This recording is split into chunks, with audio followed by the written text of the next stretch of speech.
علاج مرض السرطان بالطب البديل، هذه موضوع قاعدة تصير عليه ضجة الحين. كثير من الأطباء حول العالم قاعدين يعالجون مرضى السرطان بدون أدوية، بالأكل، بتغيير نمط الحياة، تغيير التفكير.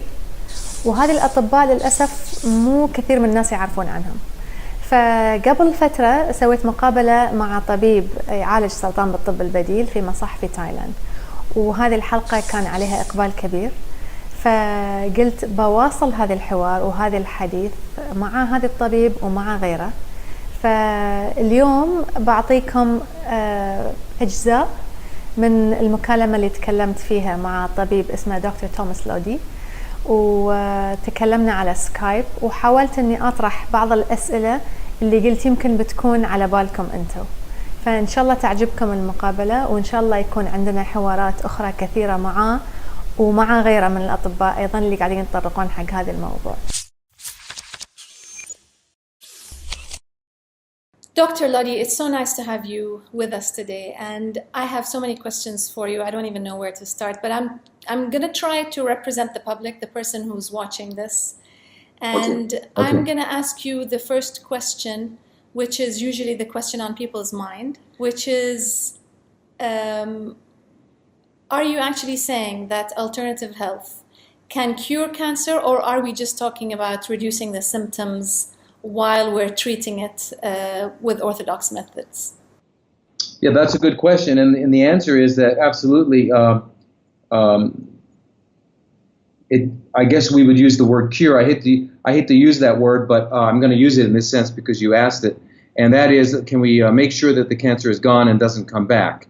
Is really what we're looking to do, and that we can do. And the reason we can do that from the alternative perspective is because we really are understanding how it is that cancer comes about, what it really is, and only by understanding how it comes about and what it is can you stop it. If you have the wrong idea about what it is, then you'll be shooting in the dark and you won't hit the target. And that's why we see that the current situation in hospitals is dismal and tragic, and there are so many failures. Well, how is it that so many people don't know what causes cancer still, with all the research that's being done on cancer? How are we still confused about that? Well, because early on in the research, there was it was considered it became the standard that genes control the cell. So we thought that genes control the cell, and when we thought that genes control the cell, then we thought that anything that occurs in the cell, including cancer, comes from the genes. What we have learned really clearly, and now we have the exact scientific molecular mechanisms, is that genes are really just a reproductive organ of the cell, and that the control and what the cell does is in response to its environment. So it's the environment around the cell which signals the cell to either produce a product or to multiply or whatever. So we have to understand then that cancer doesn't come from the genes. It's not in our genes. God is not a cruel God and would not give us a cancer gene.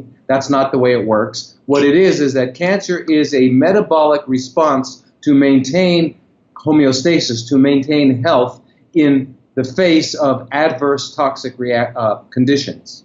So what you're saying basically is that you're putting back, let's say, the responsibility back on the patient themselves, and say, it's not just me saying, oh, well, it's in my genes, there's nothing I can do about it, and if my parents had it, then I have a future of doom and gloom. We're actually saying the opposite, right? We're saying that it's in your hands, it's what you do, what you eat, what you think on a daily basis that's causing that.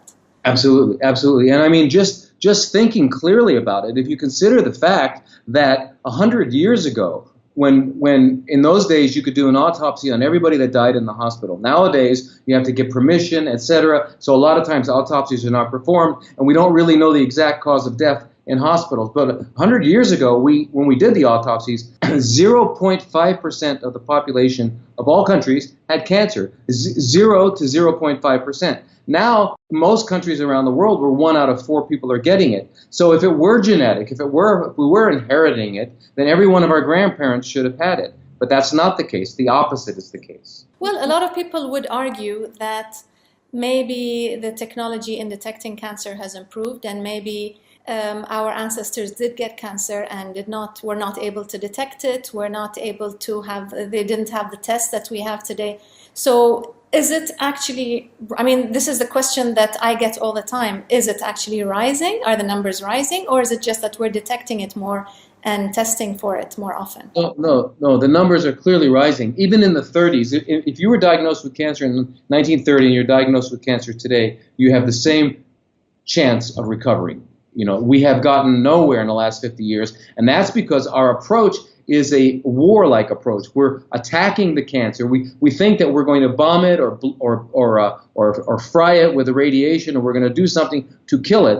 But it's like a poison apple tree. You can pick all the apples on that poison apple tree, but what's going to happen next spring? You're going to have a new crop of apples, because it's not the apples that's the problem. It's the tree, it's the roots, it's the stems. So we have to deal with that. Now, in what we've learned now, with I'm talking about real science, the Human Genome Project, which ended in 2003, we finally found that there are about 25,000 genes in the human being, and they code for about 100,000 different proteins. Okay, and so that's all genes do, is they make proteins. But which proteins are going to be turned on is determined by what the environment requires. So, for example, if you have a lot of glucose, too much glucose in the environment, it's going to signal the genes to stop making receptors to pull in the glucose, because the glucose will poison it. So the genes are turned on or turned off in response to environmental requirements. This is science, and this is what we know for sure. So we now are knowing that cancer is really what we call an epigenetic or a metabolic disease, and not a genetic disease. This is very freeing. It frees us. Otherwise, we would all be victims of our genes. So, you know, I would say, well, I might as well smoke and get drunk every day because I can't control it anyway. Well, that's absolutely not the case. We know if I smoke, I'm going to increase my risk. So there's no genetic predisposition with regards to smoking. That's the one thing that's clear. Everybody understands smoking, but they don't understand that everything else you already mentioned about thinking and feeling, the way we live our lives, what we eat, when we go to sleep, all these things affect what our genes are going to do and how they're going to respond. إن شاء الله عجبتكم هذه المقابلة البسيطة. في الفيديو حطوا لنا في الكومنتس، أنا خاطري أسمع منكم، هل عندكم أسئلة، هل عندكم استفسارات، هل في سؤال أنا ما سألت للطبيب أنتم خاطركم تعرفون عنه، أو هل عندكم تجربة مع مرض السرطان أو مع أي شيء ثاني خاطركم تشاركونا فيها، حطوها في التعليقات. وإذا عجبكم الفيديو لا تنسون تحطون لايك، وضروري تسجلون في القناة عشان أول ما يطلع فيديو يوصل لكم.